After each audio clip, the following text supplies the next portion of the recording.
Oh, hi everyone. I guess we're rolling again. Okay, I'm trying to get a video here that is not going to get my computer screen in because it has this really annoying glare. So I'm just doing it right here, and hopefully this will turn out. But I wanted to continue on talking about the evaluation that I wanted to do for Tractor Supply. So in part one, because I decided to make a part two because part one was getting extremely long. But in part one, I talked about a review of an article on Seeking Alpha about the company Tractor Supply. And then I went into whether or not I wanted to purchase the stock. I had mentioned that I do like the stock because I'm a customer, but just because you enjoy a company and you enjoy being a customer of the company does not necessarily mean that you should purchase the stock.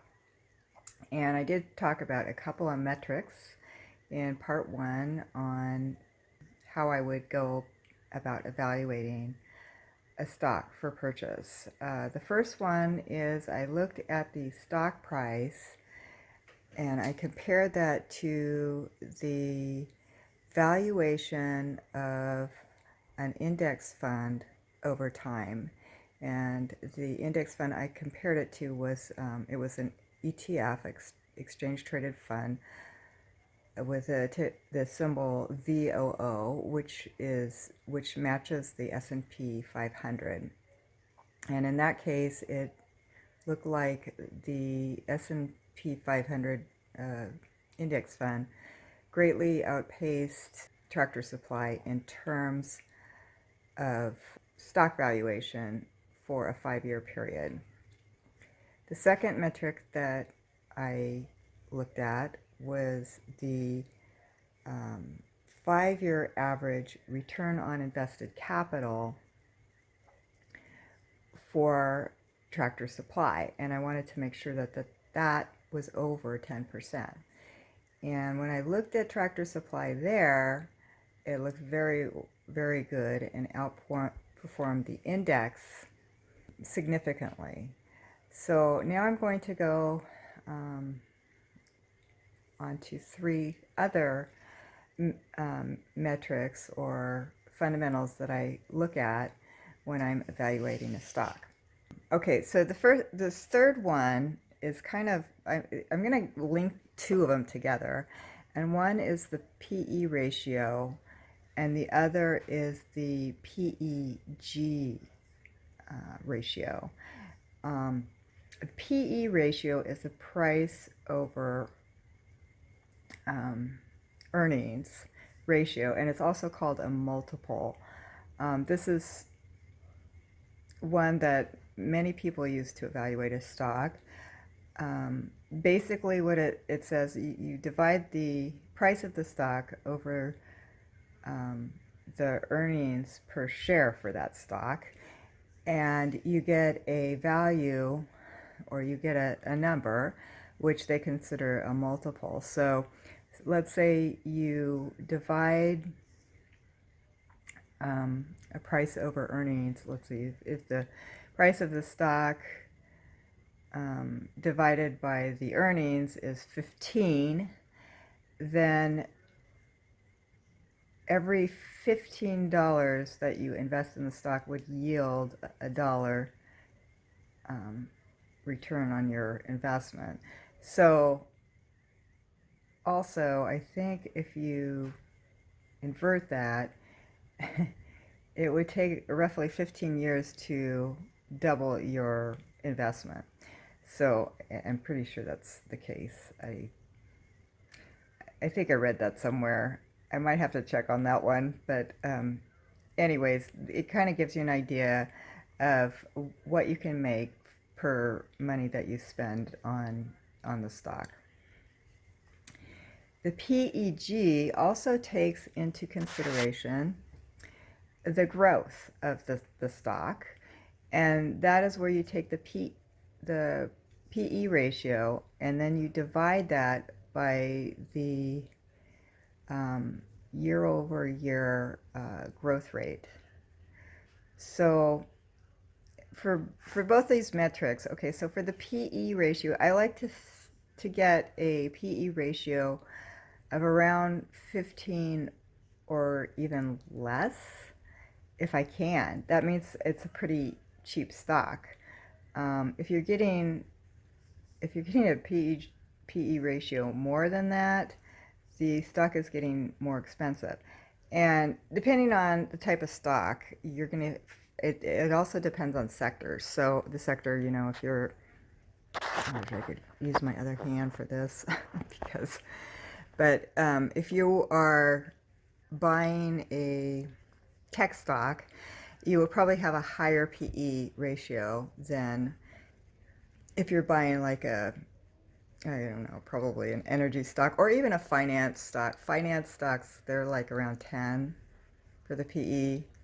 Tech stocks, they can be up to 100. You have, I mean, you have earnings and you have a lot of money that invests into the, well, I mean, sometimes the value of the stock is bid really high because they have really high growth rates, and so sometimes people are willing to spend more money for the stock if they have a really high growth rate. So the PEG takes into consideration the growth rate as well, and I try to get a PEG of around 1 or less. That means that's pretty cheap. If you can get a stock with a PEG less than 1, that is a pretty cheap stock, because that means that not only are you not paying a lot for the stock, but also the stock is growing at a pretty good clip, and that's always a good sign. You'd rather have a stock that grows than a stock that decreases in value, or not decreases in value, but starts declining in growth and stops making as much money.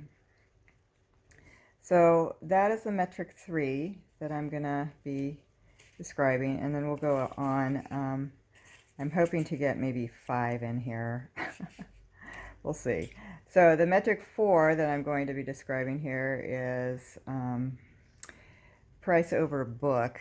Book value is the difference between what a company's total assets and total liabilities. So basically, if the company was liquidated, like they decided to go bankrupt and sell all their assets, and then you have to subtract the liabilities, that's what you would have left. So that's the book value of the company. I like to get companies that are about 1.5 or less of price over book. So that means that I'm paying for the stock, I'm paying about 1.5 times what the company would be if you liquidated everything. So that's metric 4, and then another metric I will talk about is the debt over equity ratio. And for that, I like to stick to less than 1 for that. Yeah, if you can get, which means that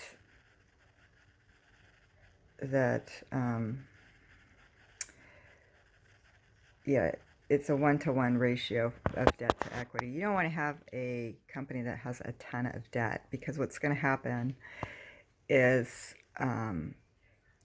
when the economy goes bad, that company may have a problem paying its bills, and that could be a problem that could seriously hurt the company. So I'm going to go through these metrics. My arm is getting tired again, and I guess I should probably just go through the metrics on the computer, and then that probably will be a video for today. Well, I'm already into this 10 minutes, so I don't like really to go over 20 minutes for a video, so I'll try to get those 2 or 3 metrics in, and we'll see where it goes.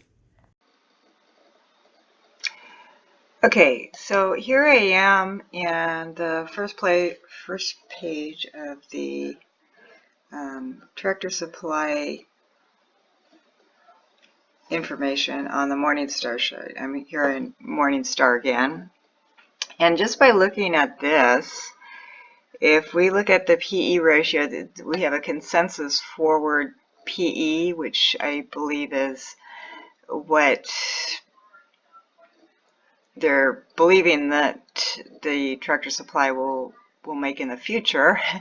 And that's 17.79, which is slightly higher than 15, my criteria for what I like to have as a PE ratio. Also, you can see the price per book is pretty high. I said I like to have a price per book about 1.5 or less, and in this case it's 7.32, which is fairly high, which at this point I don't know if I would be wanting to invest in Tractor Supply. I think what I would rather do is wait until the price comes down just a bit. If we go over to the valuation tab, you can see here we've got the price per earnings here, and currently it's at 20.24, so that's a little bit higher than the 15 that I like as my criteria. Over a 5-year period, it's 24.43. If the company is growing good, that's a good sign. I might be willing to go higher than 15. And right now, it's very difficult to find a company that is less than 15 because the market is really high. It's overvalued. So as a result, most of the stocks in the market are overvalued right now as well. The PEG ratio here, it has an average of 1.5, and it's currently 1.65. But yeah, so PEG, it's a little higher than 1. I said I liked 1 or less, which would make it a really good value to buy. The growth of this company, it's got the earnings yield. I don't know what its growth is. Let me take a look here. If I go in the financials, I can probably see what the growth, is it the growth here? Okay.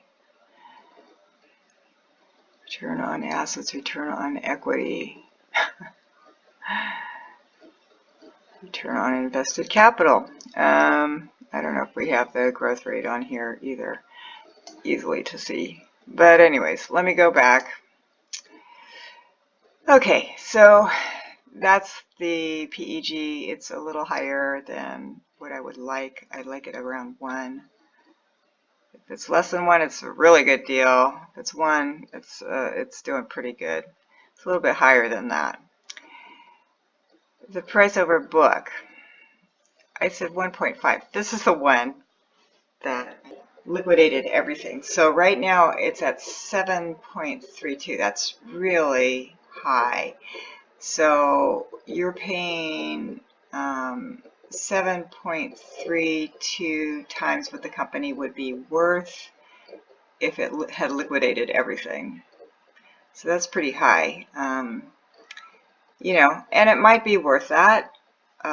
There's a lot of things that go into what Warren Buffett calls the intrinsic value, which is different than the book value of the company. Intrinsic value takes in account the fact that they have a moat, which is a niche that they cater to, that they don't have a lot of competition in, and it also takes into account that they have maybe some, patents or assets that are hard to copy from other companies. But 7.32 is pretty high. It's a little higher than what I would like to have for the company. Okay, now we were talking about metric 4 here, which, okay, metric 4 was the price over book. I just covered that. Metric 5 is the debt over equity ratio, and I think I saw that in the financials over here.